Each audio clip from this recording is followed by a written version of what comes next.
I'm going to go ahead and take it back 20 years when I got a job at the Community Music Center in San Francisco, and I became the children's choir director. And I was new to that job. I had been doing mainly theater, but I have had a passion for music, and I just kind of landed this sweet job that I have been learning on the job for the last 20 years. But I inherited a huge file cabinet full of music, sheet music. And I found some books, maybe two song books by Malvina Reynolds, and I hadn't heard of her. And I just started kind of flipping through the books, and then I found out she was local, and then I started to know a few people who knew her daughter and had worked with her daughter, and the songs were kind of grabbed my attention. Her lyrics kind of grabbed me, and over the last 20 years, I've done a handful of her songs with the children's choir, and yeah, just really every time I pulled out a song, it would always seem a little bit strange, and then the kids would absolutely love it. So I just kind of, you know, uh, kept track of that. Kind of a little off, a little weird, a little unusual, from the past, but the kids who usually wanted to do Disney songs were kind of getting into it. But I really thought she was a great inspiration for my older adults and for myself. Spending so much time with older adults, I've been thinking a lot about kind of the second half of life and how I want to live it, and trying to take some cues from my students. So they had heard of Melvina, they knew some of the songs, and I just started saying, hey, let's work on a piece together. So originally this piece was going to be a intergenerational choir project where we did Malvina Reynolds, and she did a lot of children's music, or what she called children's music, and music for adults. But in all honesty, her children's music felt very adult, and her adult music felt very like playful and childlike. So I think it's been all fair game for me, for anybody to sing it.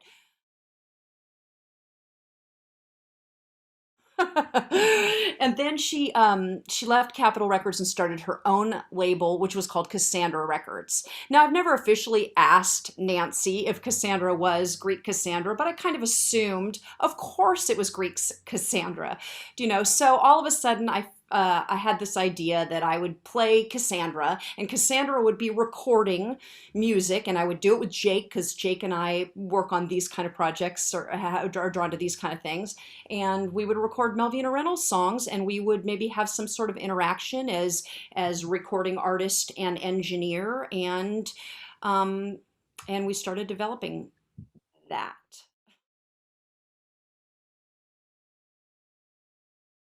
I think it's kind of Beckettian, or an existential kind of scenario that we're setting up. And so there's some atmosphere, some maybe things going on outside.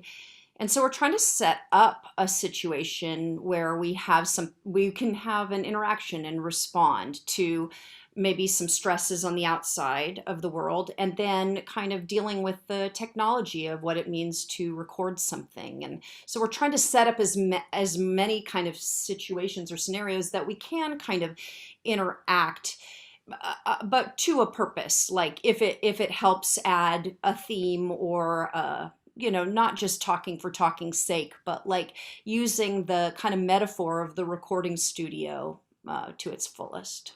I don't know Yeah, what you think about our I relationship think that we're developing.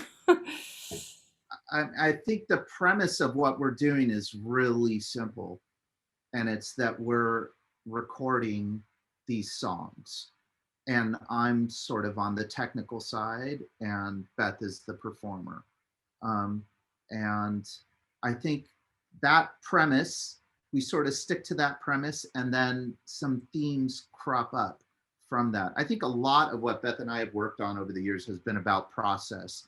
And so we're sort of digging into process, and the successes and the failures and the challenges of trying to do something, trying to create something, trying to communicate with another person.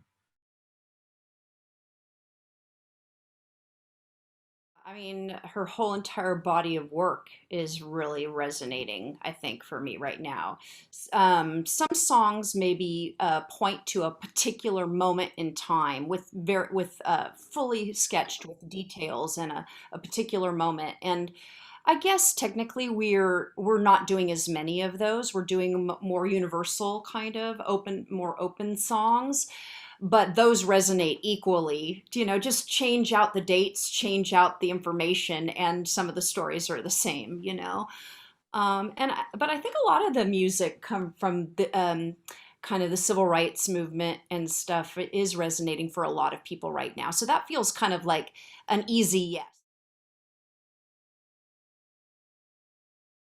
Going to unmute for a minute and just say I really trust Beth. I've seen her do, musical performances, and I've seen her act, and I'm ready to watch this thing and have it be wonderful. How I lived through this day. How I lived through this day. I don't know, but I lived through this day.